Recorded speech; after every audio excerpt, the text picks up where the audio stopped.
reputable people down the ages have attested to dreams and lucid dreaming having helped them in some way to arrive at novel solutions to difficult or pressing problems, which in many instances were likely to be forms of wiles, albeit accomplished unwittingly. The persons concerned often not realizing what was actually occurring, thus had other ideas and names for what they thought was occurring at the time and why. For example, calling it a trance-like state, or having visitations and visions, and or something very much along those lines. Many of them now acknowledged geniuses that influenced the world to some major degree because of a previously thought of psychic ability to tap into some otherwise obscure state of awareness that repeatedly facilitated rather amazing discoveries and realisations. There are in fact so many people that the evidence begins to pile up until it points to something Wilder soon come to know very well, that any questions asked out loud in the dream state are answered, often in strikingly novel ways. Albert Einstein, for example, called it thought experiments, in which he apparently regularly entered into some kind of an altered state of awareness that allowed him to then repeatedly visualize things in a very creative manner that resembled lucid dreaming. People like Leonardo da Vinci, for instance, who apparently used the technique of laying down in his bed while gazing at shadows cast on the ceiling by a lighted candle. Something which apparently allowed him to then enter into some kind of trance-like state that allowed him to draw on hidden mental resources whereby he was able to visualize new and strange ideas to experiment with, something utterly familiar to anyone who was. Also, the famous Indian mathematician, SRINIVASA Ramanujan. He was a mathematical genius who proved more than 3,000 theorems, who often dreamed of a Hindu goddess named Namakal, who would show him mathematical formulas. He remembered them upon waking, wrote them down and verified them, whose contributions to the theory of numbers include pioneering discoveries in the properties of the partition function, and who apparently used a method very similar to Wilding in which he got into a state of waking awareness, and in one instance describes seeing a hand protruding from behind a red wall that then wrote obscure formulas on that wall, which he then memorized and verified when awake. He directly describes, for instance, repeatedly falling asleep and becoming lucid in the dream time, and communicating with some being or deity from another world that told and or showed him things. Socrates, who was apparently able to regularly enter into some kind of an altered state of waking awareness for hours on end, and in which he formulated and or clarified his ideas. He said at the time he had a spirit being that he regularly conversed with in that state that gave him all his ideas. And Puccini, who claimed his opera Madame Butterfly was dictated to him by some divine source. Also William Blake, whose entire opus, both writing and painting, was, he claimed, to have been directly inspired by repeated enjoyed visitations.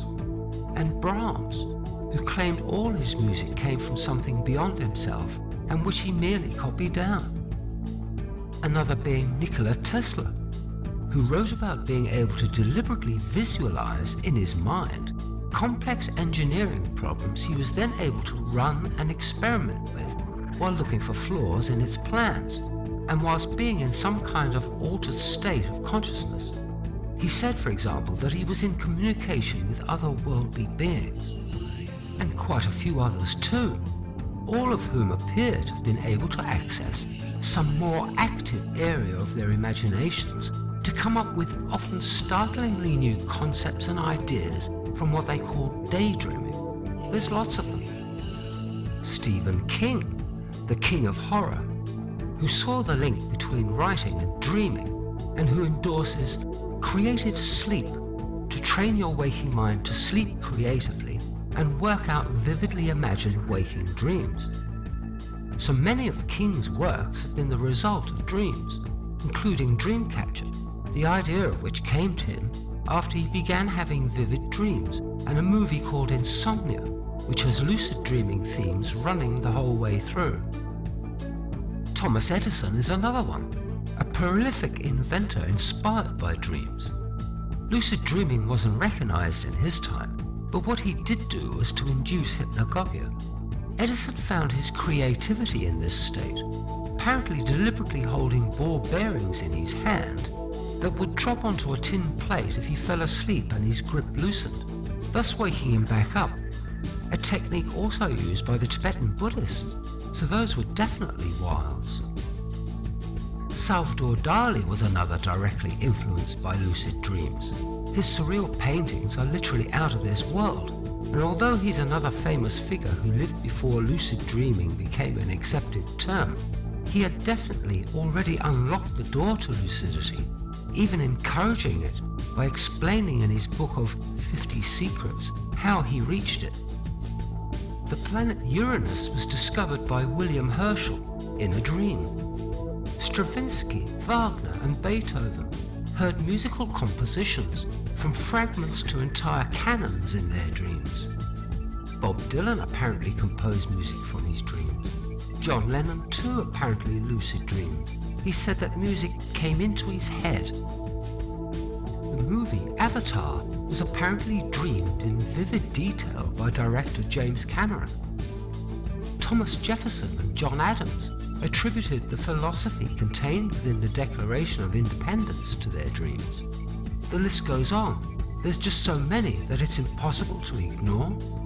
The term lucid dreaming, being only relatively new, and wiles even newer, who knows just how many inventions and world-changing ideas have been produced in this manner throughout history, and will be produced that way in the future.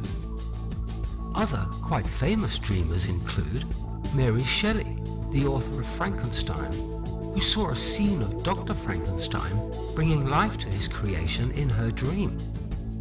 Paul McCartney, who received a melody for Yesterday in a dream.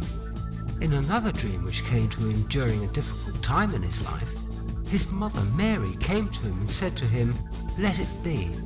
He wrote the song titled after her words soon after, and most of it flowed out of him on the first attempt. Niels Bohr, the father of quantum mechanics, was working hard to determine how atoms were composed. One night he fell asleep while thinking on the problem, and in a dream he saw the nucleus of an atom with electrons spinning around it. He woke up, tested out the idea scientifically, and found that it held true.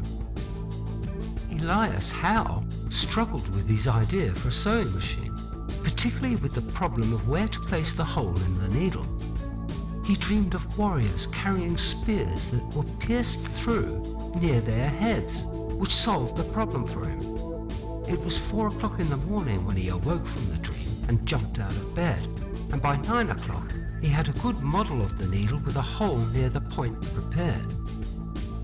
Robert Louis Stevenson, the author of The Strange Case of Dr. Jekyll and Mr. Hyde, wrote the story in 3 days after stressing about coming up with a plotline, produced scenes of the story in his dreams.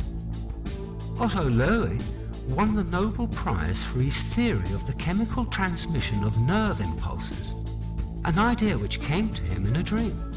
However, the first time he dreamed of the concept, he was unable to decipher his handwriting from his dream journaling. Luckily, the dream repeated itself the following evening, and he went directly to his lab as soon as he woke up and proved the dream concept. August Kekulé, an organic chemist, discovered the shape of the benzene molecule after dreaming of a snake eating its own tail, mimicking the circular structure of benzene. He awoke immediately and spent the rest of the night working on the hypothesis. Dr. Frederick Banting won the Nobel Prize in Medicine at age 32 for developing insulin therapy for people with diabetes. While he was trying to figure out how diabetes was caused, he had a dream which told him to tie up the pancreas of a diabetic dog in order to stop the flow of nourishment. He did as the dream instructed and discovered the relationship between sugar and insulin. Dmitry Mendeleev was working on a way to classify the elements and had spent an evening looking closely at their atomic weights and other properties. Exhausted, he fell asleep and dreamed of a table where all the elements fell into place properly, like a pack of cards. He woke up and immediately wrote it all down on paper, this later becoming the periodic table of elements. Larry Page, at age 23, had a dream which inspired him to ask himself if it would be possible to download the whole internet and use the links. He wrote the idea down and started doing some calculations. This eventually became Google. Stephanie Meyer, author of the Twilight series, got the idea from a dream in which a sparkling young vampire and a normal girl were sitting together in a meadow and talking to each other. At first she only wrote it down because it was interesting to her, not to write a book about it. She kept writing though, and it eventually became 3 popular novels and eventually blockbuster movies. 3 days before his own assassination, Abraham Lincoln had a vision of his own funeral in a dream. In it, he entered the East Room and asked a soldier there, "Who is dead in the White House?" The soldier replied, "The President. He was killed by an assassin." When Lincoln shared this dream with his wife and some friends, he said to them, "I slept no more that night, and although it was only a dream, I have been strangely annoyed by it ever since." The truth of the matter is that all these very famous people discovered this ability almost completely unwittingly and by accident. Individually, they somehow stumbled in one way or another upon an amazing creative process that in many instances then stunned the world. When wilding, however, all the accidents are completely removed from the equation when the explorer concerned quite deliberately places themselves into that altered state of awareness for those express purposes. If you are interested in science, then science discoveries are waiting there to be discovered just for the asking. If your mind is stocked full of scientific learning, there's no end to what may then come from your own subconscious mind when probed in that direction.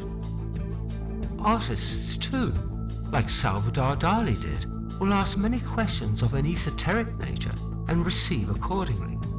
It all totally depends on what you're personally interested in.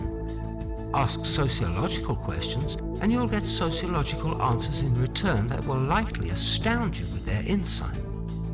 The point being that, if everyone via wilding eventually touches on genius levels as a matter of course, then society and the world will have to change to accommodate that upshift in knowledge and awareness, and hopefully humanity will be better off as a result. Thank you for watching. I hope you found this instruction intriguing and inspiring and would like to learn more. In which case, please subscribe to this channel and/or check back soon for the next video update in this series. Anyway, bye for now, plus see you soon in part 9, The Philosophy of Lucid Dreaming. See ya!